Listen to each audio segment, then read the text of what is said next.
Vote ಕಿಚ್ಚು ಹೈಕಮಾಂಡ್ಗೆ report ವರಿಷ್ಠರು ಕೇಳಿರುವಂತ ಪ್ರಶ್ನೆಗಳೇನು ಯಾರ ತಲೆದಂಡ ಸ್ಟೋರಿ ಇದು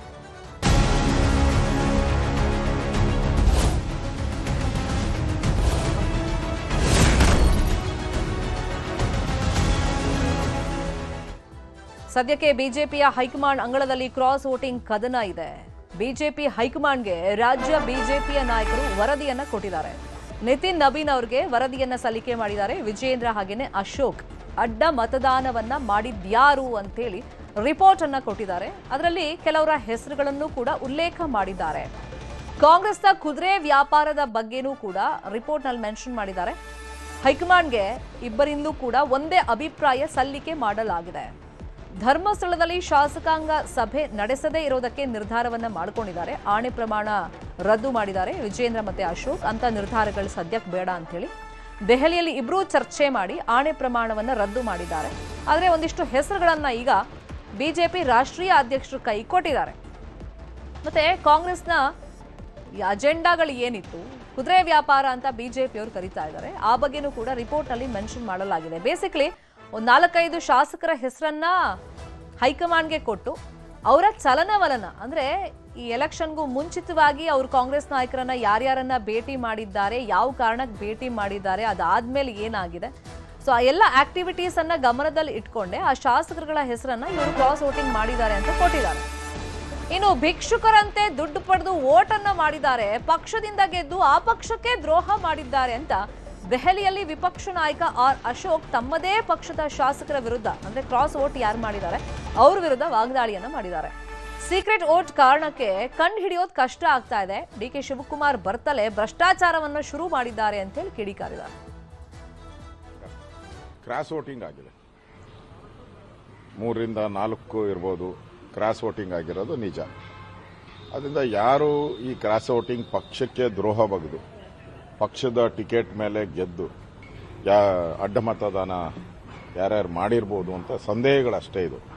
ಇದು ಸೀಕ್ರೆಟ್ ವೋಟ್ ಇರೋದ್ರಿಂದ ಕಂಡುಹಿಡಿಯೋಕ್ಕಾಗೋದೇ ಇಲ್ಲ.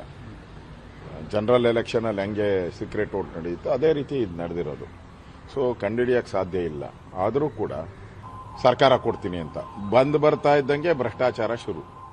ಈಗೆಲ್ಲ ಯಾರ್ಯಾರು ವೋಟ್ ಹಾಕಿದಾರೋ ಅವ್ರಿಗೆಲ್ಲ ದುಡ್ಡು ಯಾರು ಕೊಟ್ಟವರು? ಇದೇ ಡಿ ಕೆ ಶಿವಕುಮಾರ್ ಅವರೇ ಕುದುರೆ ವ್ಯಾಪಾರ ಮಾಡಿಕೊಟ್ಟಿದ್ದಾರೆ. ಮಾಡೋದು ಅನಾಚಾರ, ಮನೆ ಮುಂದೆ ಬೃಂದಾವನ ಅನ್ನೋ ರೀತಿ ಆಗಿದೆ. ಅದರಿಂದ ಇದೆಲ್ಲವನ್ನ ನಾವು ಹೈಕಮಾಂಡ್ ಗಮನಕ್ಕೆ ತರ್ತೀರಿ. ಡಿ ಕೆ ಶಿವಕುಮಾರ್ ಈ ಥರ ಹಣಬಲ ತೋಳ್ಬಲ ಉಪಯೋಗ ಮಾಡಿಕೊಂಡು ಬೆದರಿಕೆ ಹಾಕಿ ಈ ಥರ ನಮ್ಮ ಶಾಸಕರ ವೋಟ್ ಹಾಕ್ಸ್ಕೊಂಡಿರೋವಂಥದ್ದು ಜಗಜ್ಜಾಹಿರಾತ. ಅದರಿಂದ ಇದನ್ನು ಪೂರ್ತಿ ನಮ್ಮ ಹೈಕಮಾಂಡ್ಗೆ ಎಕ್ಸ್ಪ್ಲೈನ್ ಮಾಡಿ ನಮ್ಗೆ ಯಾರ್ಯಾರ ಮೇಲೆ ಡೌಟ್ ಇದೆಯೋ ಆ ಹೆಸರುಗಳಿಗೂ ಕೂಡ ಚರ್ಚೆಯನ್ನ ನಾವು ಮಾಡ್ತೇವೆ. ಇನ್ನು ಪರಿಷತ್ ಚುನಾವಣೆಯಲ್ಲಿ ಅಡ್ಡ ಮತದಾನದ ವಿಚಾರ ಸಂಬಂಧ ನಾಳೆ ಬಿಜೆಪಿ ಅಧ್ಯಕ್ಷರನ್ನ ಭೇಟಿ ಮಾಡ್ತಾರೆ ಕುಮಾರಸ್ವಾಮಿ ಅವರು. ಅಡ್ಡ ಮತದಾನದ ಬಗ್ಗೆ ನಿತಿನ್ ನಬೀನ್ ಅವರಿಗೆ ಮಾಹಿತಿಯನ್ನ ಕೊಡ್ತಾರೆ. ಅಡ್ಡ ಮತದಾನ ಮಾಡಿಸಿದವರು ಯಾರು, ಮಾಡಿದ್ಯಾರು, ಮುಂದೆ ನಮ್ಮ ಹೋರಾಟ ಹೆಂಗಿರಬೇಕು ಅಂತ ಹೇಳಿ ನಾಳೆ ಗಂಭೀರವಾದಂತಹ ಚರ್ಚೆಯನ್ನ ಕುಮಾರಸ್ವಾಮಿ ಅವರು ಮಾಡ್ತಾರೆ ಅಂತ ಹೇಳಿ ಮಾಹಿತಿ ಇದೆ.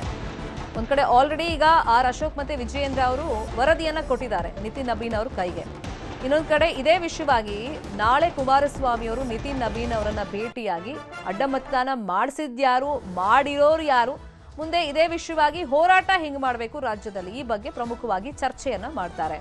ಇನ್ನು ಇವತ್ತು ಹೈಕಮಾಂಡ್ಗೆ ಏನು ನಾಯಕರು ಹೆಸರುಗಳನ್ನ ಕೊಟ್ಟಿದ್ದಾರೆ ಆ ಆಧಾರದ ಮೇಲೆ ಏನಾದ್ರೂ ಕ್ರಮಗಳಾಗುತ್ತಾ ಅವ್ರ ಮೇಲೆ ಅನ್ನುವಂತ ಕುತೂಹಲನೂ ಇದ್ದೇ ಇದೆ.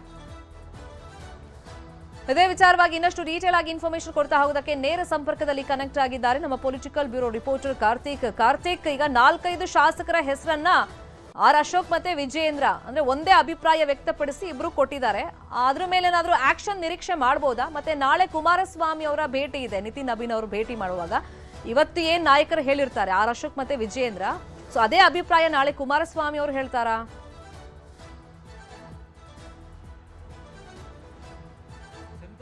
ಬಹಳ ಪ್ರಮುಖವಾಗಿ ಈ ಒಂದು ಪರಿಷತ್ ಚುನಾವಣೆಯಲ್ಲಿ ಬಿಜೆಪಿಯ ಶಾಸಕರು ಅಡ್ಡ ಮತದಾನ ಮಾಡಿರುವಂಥದ್ದು ಸಾಕಷ್ಟು ಚರ್ಚೆಯನ್ನು ಹುಟ್ಟು ಹಾಕಿತ್ತು. ಜೊತೆಗೆ ಶಿಸ್ತಿನ ಪಕ್ಷ ಆಗಿದ್ದಂಥ ಬಿಜೆಪಿಗೆ ಇದು ಮುಜುಗರವನ್ನು ಕೂಡ ತರಿಸಿತ್ತು.